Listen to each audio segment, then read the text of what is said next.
Hi అందరికీ నమస్తే. Welcome to areas academy. ఈరోజు మనము గ్రూప్ 2కు సంబంధించినటువంటి అంశం పైన మాట్లాడదాం.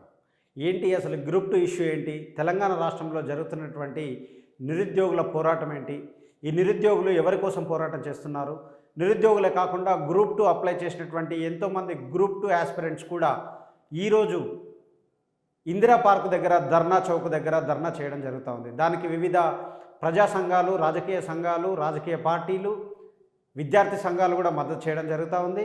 మరి ఎందుకోసం ఈ గ్రూప్ 2కు సంబంధించి జీవో 46కి సంబంధించి లేకపోతే జీవో 317 గురించి ఎందుకు వీరు ధర్నా చేస్తున్నారో మిగతా విద్యార్థులకు ఒక ఆందోళన ఏర్పడుతుంది.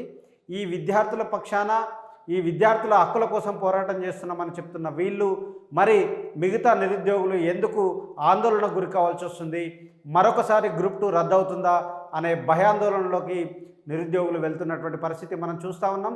సో ఇప్పుడు ఈరోజు జరుగుతున్నటువంటి నిరుద్యోగుల దీక్ష ఏదైతే ఉందో, ఇందిరా పార్క్ దగ్గర జరుగుతున్నటువంటి ధర్నాలో మనము సిచ్యువేషన్ చూసినట్లయితే ఈ వివిధంగా దాన్ని ముఖ్యంగా రాజకీయ పార్టీలు కూడా వారికి సపోర్ట్గా ఉంటున్నట్టుగా మనకు అర్థమవుతుంది. వారి ప్రధాన ఎజెండా, వారి ప్రధాన యొక్క డిమాండ్లు ఏంటంటే ప్రభుత్వానికి చాలా రోజుల నుంచి చెప్తూ ఉన్నారు, గ్రూప్ 1 మెయిన్ సెలక్షన్లో 1:100 లెక్క తీసుకోవాలనేది కూడా వారి ప్రధాన డిమాండ్గా కనిపిస్తూ ఉంది. గ్రూప్ 2, గ్రూప్ 3లలో పోస్టులను పెంచాలి, కొత్త వారికి రాసే అవకాశం కల్పించాలనేది కూడా వారి ప్రధాన డిమాండ్గా మనకు ఆ ధర్నాలో కనిపిస్తూ ఉంది. అందరూ కూడా ఎంతోమంది విద్యార్థులు కూడా చాలామంది మాట్లాడుతున్నటువంటి వారి ఆవేదన చూస్తే, వారు గత ప్రభుత్వం మాకు అనుకూలంగా లేదు కాబట్టి కాంగ్రెస్ను గెలిపించాలని మేము గ్రామాన తిరిగాము, ప్రతి చోట అవసరం ఉన్న చోట కాళ్ళ మొక్కి మరి మా భవిష్యత్తు కోసం మీరు కాంగ్రెస్కి ఓటేయండి అని బ్రతిమాలాము.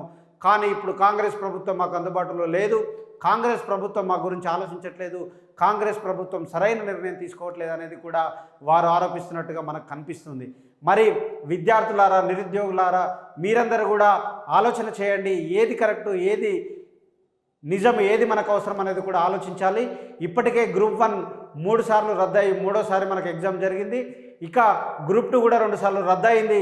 ఇప్పుడు మూడోసారి కూడా పోస్ట్పోన్ అయినా రద్దయితే చాలామంది ఆవేదనకు గురవుతున్నారు. ఎంతోమంది కొన్ని సంవత్సరాల నుంచి ప్రిపేర్ అవుతున్న వారు కూడా ఆవేదనకు గురవుతున్న పరిస్థితి మనకి ఇలా తెలంగాణ రాష్ట్రంలో కనపడతా ఉంది. కానీ ప్రభుత్వం ఇప్పటికి కూడా దానిపైన ఎలాంటి నిర్ణయం తీసుకోవటం లేదు. ప్రభుత్వము నిమ్మకు నీరెత్తినట్టుగా ఉంది. ప్రభుత్వం ఏం చెప్పట్లేదు. ఇంకా గట్టిగా మాట్లాడితే ఈ దేశంలో నీట్ పరీక్ష, నెట్ పరీక్ష ఏదైతే పేపర్ లీకేజ్ అయిందో వాటి మీద కాంగ్రెస్ ప్రభుత్వం నిర్ణయం తీసుకొని పోరాటం చేస్తుంది. మరి ఇక్కడ కూడా తెలంగాణ రాష్ట్రంలో కాంగ్రెసే ప్రభుత్వంలో ఉంది కాబట్టి మరి ఈ నిరుద్యోగుల ఆవేదనను లేకపోతే విద్యార్థులకు ఉన్నటువంటి సమస్యలను వెంటనే పరిష్కరించాలి.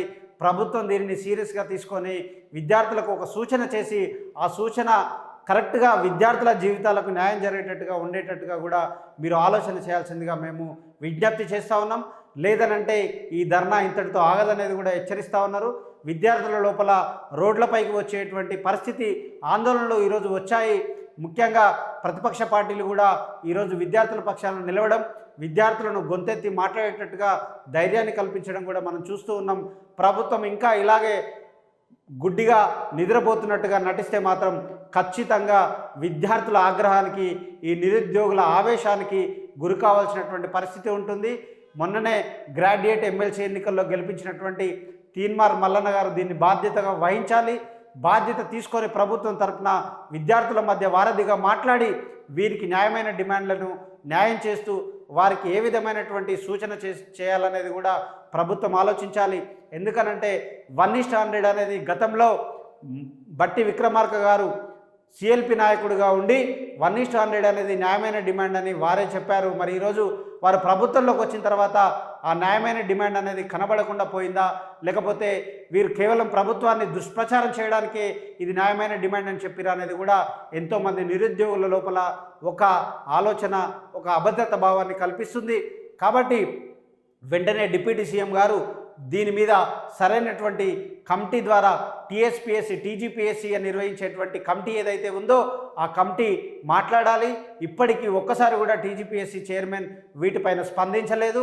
కనీసం ట్విట్టర్ వేదికనో లేకపోతే ప్రెస్ మీట్ వేదికనో ఎక్కడ కూడా కనీస స్పందన కూడా దీని మీద మనకు కనిపించినట్లుగా మనం చూస్తున్నాం.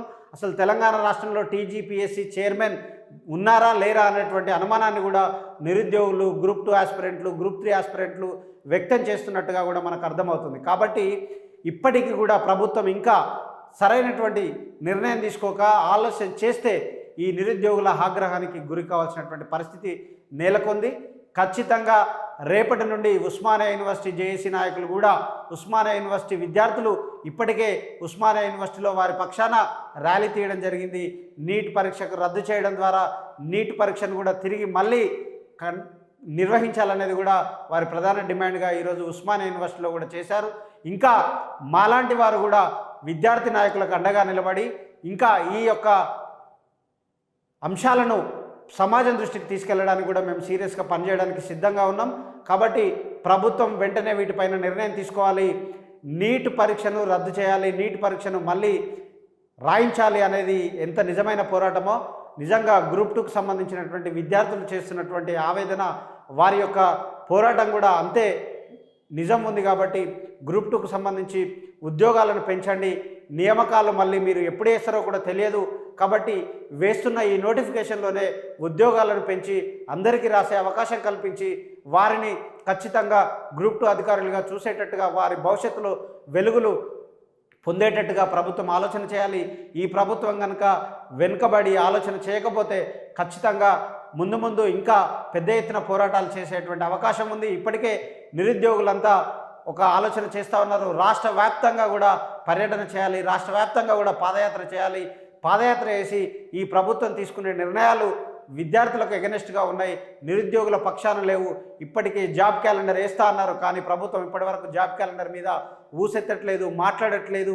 వారి నిర్ణయాలను ప్రజల వద్దకు తీసుకెళ్లడానికి ఖచ్చితంగా రాష్ట్ర వ్యాప్త పర్యటన చేస్తామని, రాష్ట్ర